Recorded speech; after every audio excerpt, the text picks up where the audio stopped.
Hi everyone, welcome to Dharma Earth's Dose of Dharma, and this is your dose of Dharma for today. Okay, let's go to the next point of how a master should relate to his workers. Okay, the fourth one is by sharing special delicacies with them. So I definitely,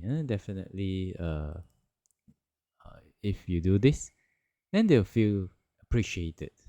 They'll feel appreciated, and then in order to give back, then of course they try to give back more to you. I think this one we can understand easily. And the last one is by letting them off work at the right time. Okay. So the Buddha in one of the suttas, I think it was in the Majjhima Nikaya, it says that you should not milk a cow or a lamb dry. Lamb like sheep. You should not milk them dry. Okay?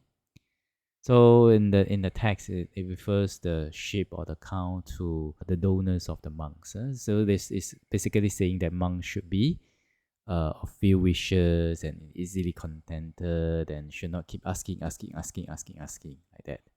If we keep asking, and if the donors feel drained, sometimes they are scared to see you, then they will have milked the cow dry. Okay, not it's not in a derogatory attitude that the Buddha says this, but it basically is telling the monks to appreciate what they have, to have few wishes, and to be contented with what they have. Okay, and not to ask for more, ask for more. So coming back to this, if you're a boss and that your workers are your production, then if you milk them dry, keep expecting more and more from them, more. Give me more of your time, more of your energy. I want more of your creativity. I want more of this, more of that. Not giving them time to rest. Then, of course, the productivity will be affected, isn't that so? And not only the productivity will be affected, their health will be affected. And when their health is affected, their emotions are affected. And if emotions are affected, then it's very natural for the company or the organization to have more arguments, more disappointment, more negative energy, negative emotions running through the organization. Isn't that so? I mean, it makes sense, right?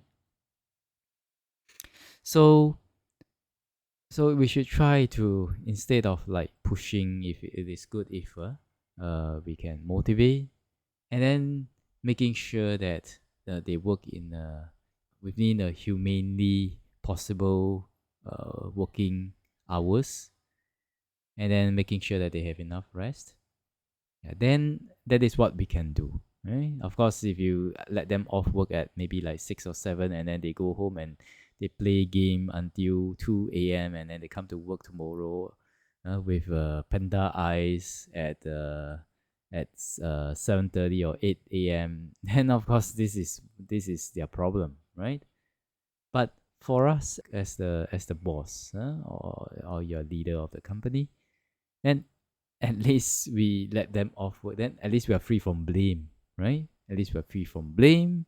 Then if they want to use up all their privileges on sensual pleasures, on enjoyments, and then they got caught up with it, and then they stayed up all night just to finish that game, and they come to work next day with less productivity, then at least we are in a morally, we are on the right side, to tell them, hey, maybe you should not spend so much time on games, isn't it?